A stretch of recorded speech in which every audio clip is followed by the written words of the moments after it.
நண்பர்களே வணக்கம். இன்றைக்கு நம்ம வீடியோவில் மிகவும் முக்கியமான ஒரு உடல் நல பிரச்சனை பற்றி பேசப் போறோம்.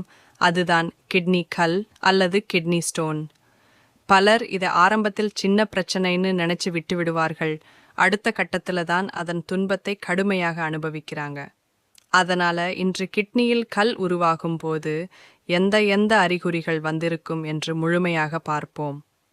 1. முதுகு அல்லது பக்கவாட்டு வலி. இது கிட்னி கல்லின் மிகவும் பொதுவான அறிகுறி. பொதுவாக இடது அல்லது வலது பக்க முதுகின் கீழ்ப்பகுதியில் திடீரென்று கூர்மையான வலி வரும்.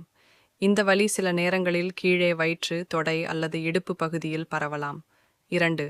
சிறுநீரில் வலி அல்லது எரிச்சல். சிறுநீர் கழிக்கும்போது கடுமையான எரிச்சல் அல்லது வலி இருந்தால் அது கல் சிறுநீர் குழாயை தடுக்கும் அறிகுறியாக இருக்கலாம்.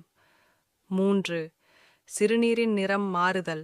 சிறுநீரில் இரத்தம் கலந்தால் அது சிவப்பு அல்லது பழுப்பு நிறமாக மாறும். இது மிகவும் கவனிக்க வேண்டிய அறிகுறி. 4. சிறுநீர் அடிக்கடி கழிக்க வேண்டி வரும். அதாவது சிறுநீர் அழுத்தம் அதிகம், ஆனால் வருமளவு குறைவு. இதுவும் கல் தடுப்பு ஏற்படுத்தும் காரணமாக இருக்கலாம். 5. வாந்தி, தலைச்சுற்றல், காய்ச்சல். கிட்னியில் கல் பெரிய அளவில் இருந்தால் உடல் முழுவதும் வலி, வாந்தி உணர்வு, சில நேரங்களில் காய்ச்சலுடன் கூட வரலாம். 6. உடல் வீக்கம். கிட்னி சரியாக இயங்காமல் இருந்தால் முகம், கண் கீழ்ப்பகுதி, கால்கள் போன்ற இடங்களில் வீக்கம் காணப்படும். சிறிய ஆலோசனை: இப்படி எந்த ஒரு அறிகுறியும் வந்தால் அதை புறக்கணிக்காதீங்க. உடனே ஒரு யூராலஜிஸ்ட் மருத்துவரை அணுகுங்கள். அவர்கள் அல்ட்ராசவுண்ட் அல்லது ஸ்கேன் மூலம் சரியான காரணத்தை கண்டுபிடிக்க முடியும்.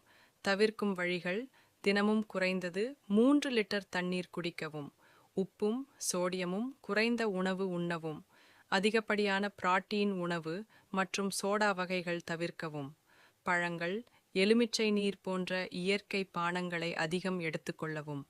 கிட்னிக்கல் ஒரு சாதாரண பிரச்சனை மாதிரி தோன்றினாலும் தாமதமாக கண்டுபிடித்தால் அது கடுமையாக மாறிவிடும். அதனால உங்கள் உடலில் வரும் சின்ன சின்ன சிக்னல்களையும் கவனியுங்கள். இன்றைய வீடியோ பிடிச்சிருந்தா லைக் பண்ணுங்க, ஷேர் பண்ணுங்க. இன்னும் இப்படி பயனுள்ள வீடியோக்கள் பார்க்க சப்ஸ்கிரைப் பண்ண மறக்காதீங்க. நன்றி.